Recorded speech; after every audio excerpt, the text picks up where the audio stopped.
You're listening to Now I've Heard Everything. Interviews from the 80s, 90s, and 2000s with voices from the past. What happens to your money affects your life. Think twice before you trust some financial advisor who makes a living off of what you do with your money. Personal finance expert Suze Orman. Today on Now I've Heard Everything. I'm Bill Thompson.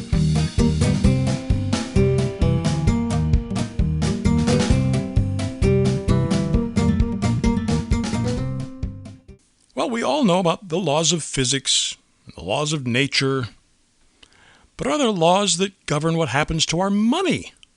There certainly are, says longtime personal finance guru Suze Orman, and she says if you are ignorant of those laws, you are bound to break them and suffer the consequences of them. Now, I had the occasion to interview Suze Orman several times over the years as she rose to national prominence with her straightforward and sometimes blunt advice, and our conversations included this one about her book, The Laws of Money, The Lessons of Life. So here now from 2003, Suze Orman.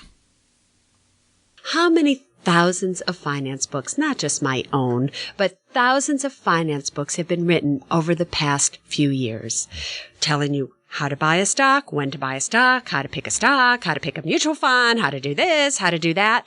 Did that prevent you at all from losing 20, 30, 40, 50, 70% of your money in your retirement accounts or investment accounts? It did not. They did not. This new book was written for a way for people to think about money. I believe that people need a new way to think about money. Think about what? Think about how to make a decision about the money they have or they do not have in their particular situation. The reason people lost money was because they couldn't decide. Should I buy? Should I sell? Should I do this? Should I do that? Confused. Who else was confused? The financial advisors that were giving you instructions on what to do. Hold on for the long run. You buy and you hold, they say. Well, they're confused too because they didn't know how to make a decision about what to tell you to do with the money that you invested in their recommendations. And so they were totally confused as well. If you are confused about money, if you don't know how to make a decision about what you currently have, if you don't know what to do, if you have credit card debt, should you buy, should you lease a car, should you pay off your mortgage, this book is for you. The author of another book recently said the two most scary words right now are trust me. Now that speaks, it strikes me, to law number 1 in your book, which is the truth. I'm going to paraphrase it poorly. Maybe have you? Truth creates money, lies destroy it. Thank you. I knew you'd probably know it by heart, so that's what. But that speaks to that. I mean, you can't trust somebody who lies to you. But here's the problem, and we saw this with Enron and WorldCom. How do you know somebody's lying to you? How do you wouldn't in a million years think that Arthur Andersen, that Merrill Lynch that just got fined $80 million would help create something where mistrust and misinformation was dispersed under the guidance of honesty and truth and something called earnings. So you cannot trust people based on numbers alone anymore. And it's not only other people. It's what are you doing in your own financial circumstances? Do your neighbors, do your friends think that you are doing just so fabulously? And you have a fancy car, fabulous 3,000 square foot home. Here you are dressing in the most designer, gorgeous clothes. You only wear an outfit once or twice, and then you don't even need to wear it anymore because you just buy something new. And the whole block is saying, God, I wish I could be them. And the truth is, you lease your car. Your house is mortgaged up to the hilt. You only could afford to put 3% down. Your mortgage payments are so large that you can't even go out and do anything else because you are house rich but cash poor. Oh, your clothes? Oh, sorry. They're a 24% interest rate to all the department stores that you have all this credit card debt with. Or not just the department stores. You have 5 credit cards, but they're all maxed out. Is that the truth?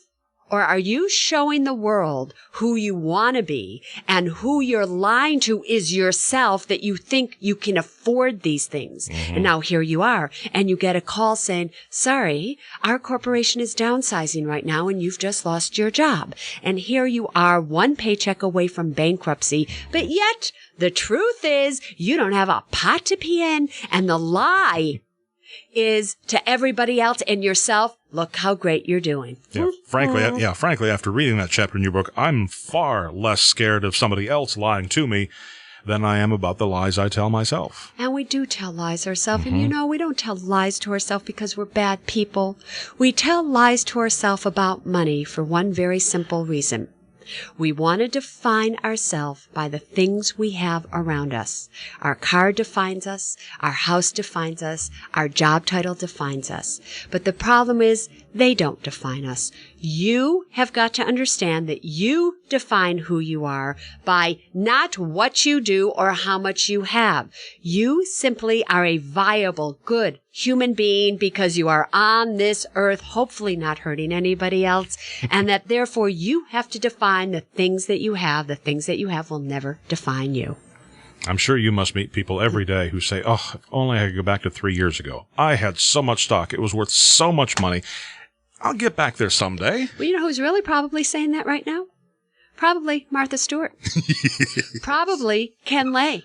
Yeah. Probably the CEOs and CFOs of WorldCom, Adelphia, Kmart, who had millions and millions of dollars just a few years ago in their own personal net worth.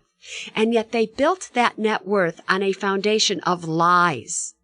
And because that foundation was built on lies, I'm not saying Martha Stewart did, because the verdict is still out there. Who knows? I think they're just attacking her because she's a woman. That's a whole nother story. But where we have evidence that they seriously lied for their own wealth creation, look what happened. Truth would have created money for them. So maybe they wouldn't have had $50 million. Maybe they would have had only 30. Oh, my heart breaks for them. But their lies destroyed the 30 that they probably did have. And sooner than later, if justice is done, which is still out again to see, they'll have nothing. But they destroyed not only theirs, but the hopes and dreams of thousands, tens of thousands, hundreds, maybe millions of other people in the process. Bingo. Law number 1.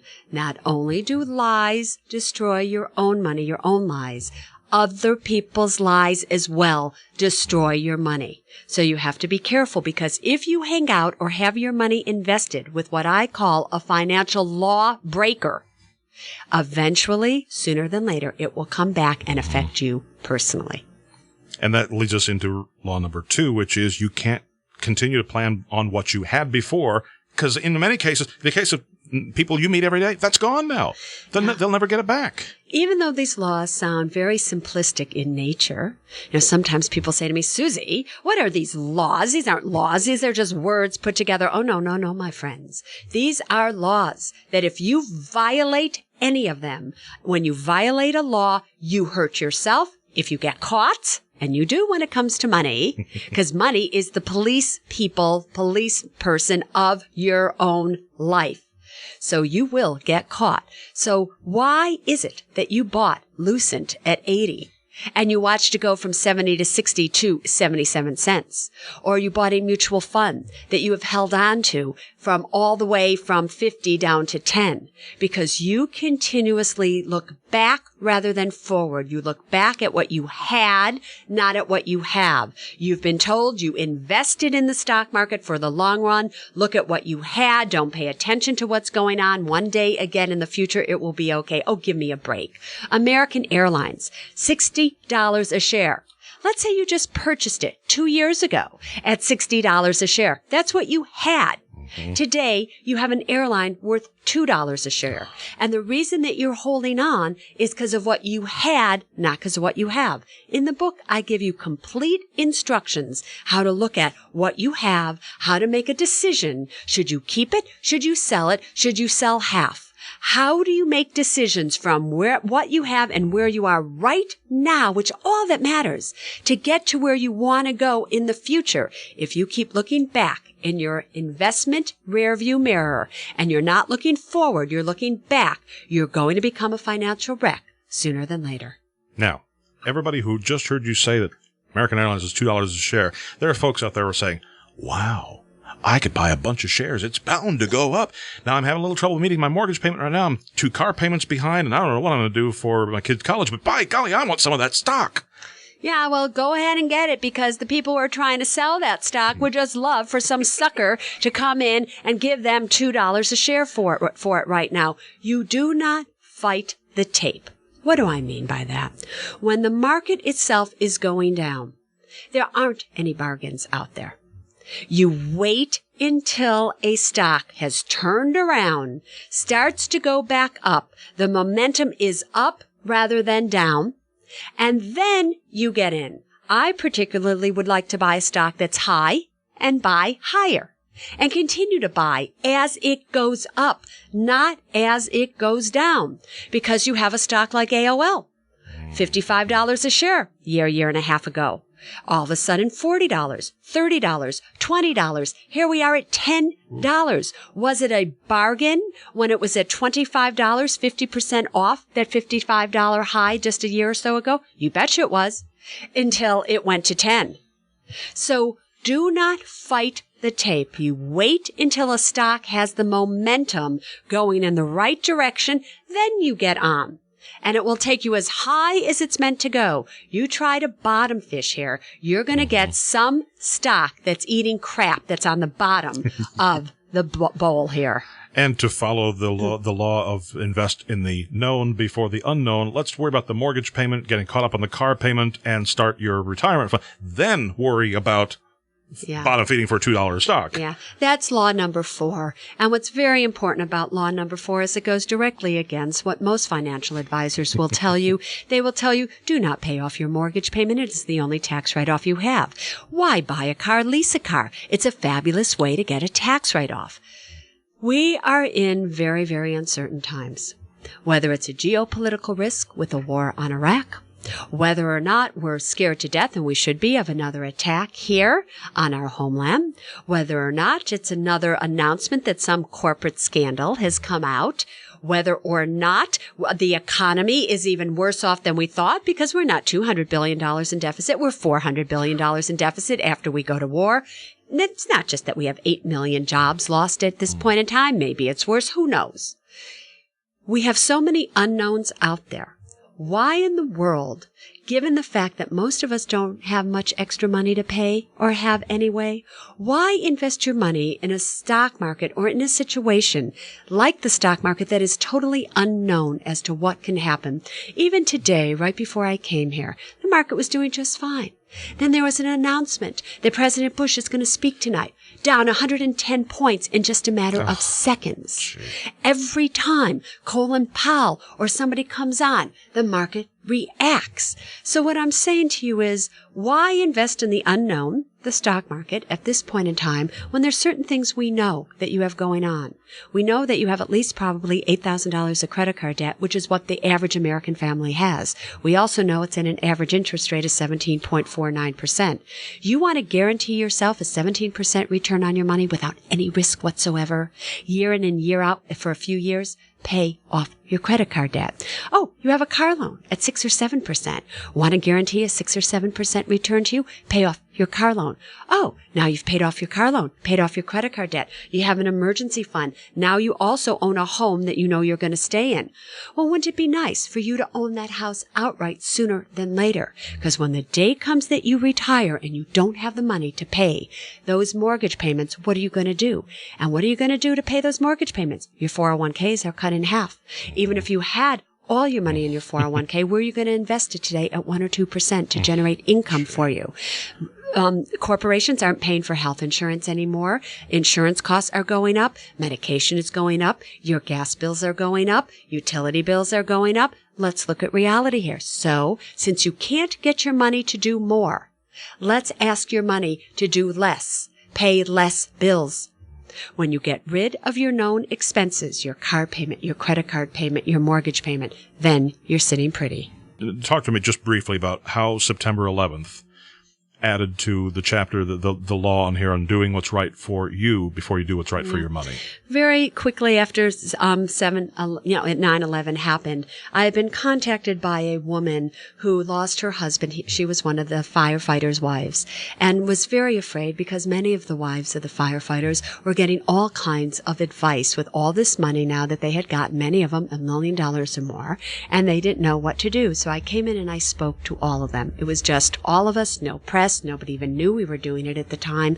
And what was fascinating to me is about these women is that here they were having more money than they had ever had in their life. But they hated the fact that they had that money. It was blood money because they gave up the thing they loved the most for this money. Many of the financial advisors were saying to them, invest in this. Now's the time to get in the stock market. Do this. What is right for their money may have been that. Who knows? But was right for them was to do absolutely nothing because they hated that money. Because of where it came from, they were about to make mistakes with that money that sooner than later they would have blown that and had nothing because they wanted to get rid of it. There was even somebody who had $900,000 in crumpled checks in her purse, and she was treating it like garbage, like she just wanted to throw it away. And she opened up her purse and there were all these checks. I said, how much you got in there? She goes, well, last look, $900,000, but I don't want this money. I want my husband back. What is right for her? Well, it makes no difference what's right for her money. What's right for her is to get her heart together, to just stay safe, keep the money in a money market fund, don't worry about the markets. So many times we get advice what's good for our money before we get advice what's good for us, and then we make mistakes with our money. No, it's just that you have the ability to take charge of your money. What happens to your money affects your life. Think twice before you trust some financial advisor who makes a living off of what you do with your money. This money is for you. Keep it safe and sound. Suze Orman is 72 now, and she currently hosts the Suze Orman Women and Money podcast. Now, you can get a copy of The Laws of Money, The Lessons of Life by Suze Orman by clicking on the link in our show notes or by going to our website, heardeverything.com.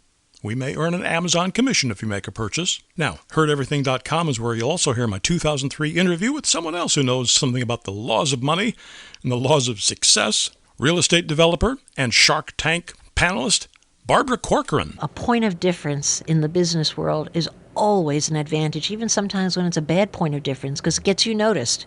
The point of difference I had is I played fair. And my 1991 conversation with someone else who really knows about success, Tony Robbins. In our society, we're asleep. We have forgotten what we're capable of. We've forgotten what we can really achieve as people. We've bought into a vision of our life that is so far below who we really are, it's a joke. And as you know, we post new episodes of Now I've Heard Everything every Monday, Wednesday, and Friday.